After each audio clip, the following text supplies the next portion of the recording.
Let's now create the second circuit. We will configure the 555 chip in Astable mode. In this configuration, the output at pin 3 will continually change between a high and low signal, creating a square wave signal.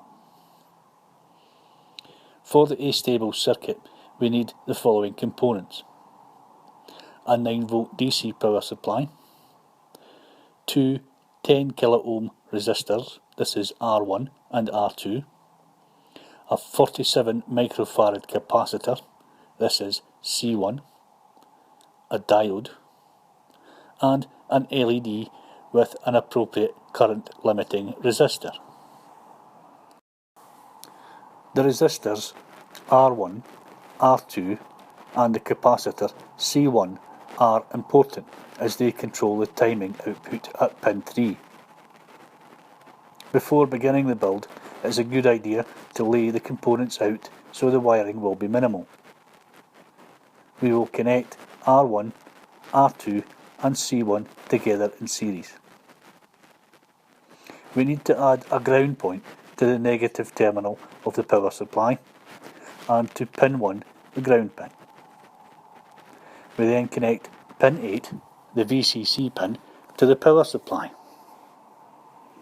Pin 4, the reset pin, also connects to the power supply. Then it is connected to the RC network R1, R2 and C1, then connected to ground. Pin 7, the discharge pin, is connected between R1 and R2. Pin 6 and 2, the trigger and threshold pins, are connected together, then connected between R2 and C1.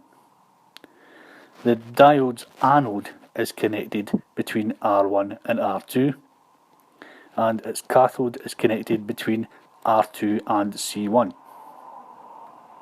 Pin 5, the control pin, is left unconnected. And lastly, pin 3, the output pin, is connected to the resistor and LED and then to ground.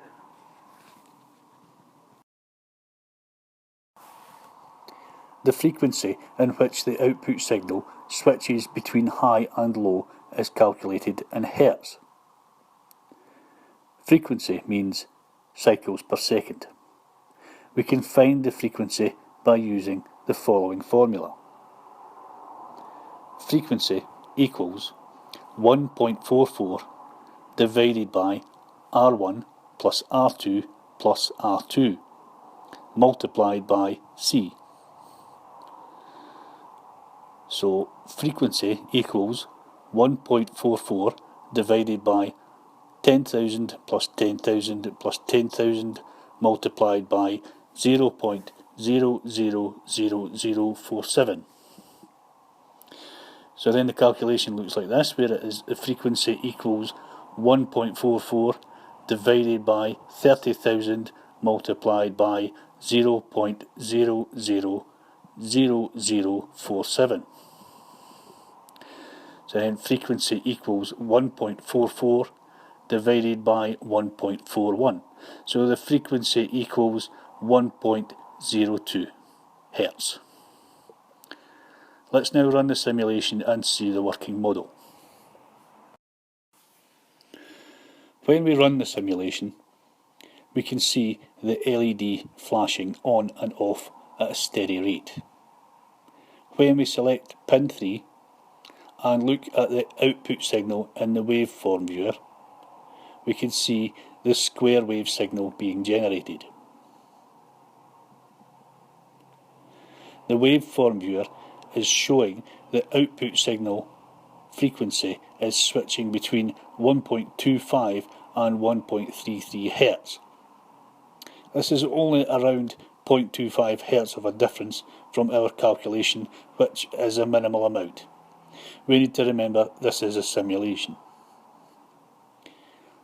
Also, if we select the output of pin 2, we have a triangle waveform. The 555 in this configuration could be used to output either type of waveform. In digital electronics, a clock pulse is required in some circuits, and the 555 is capable of this application. I hope you have enjoyed this tutorial. In the next tutorial we will look at inductor circuits. Please feel free to ask questions and leave comments. Thank you for watching.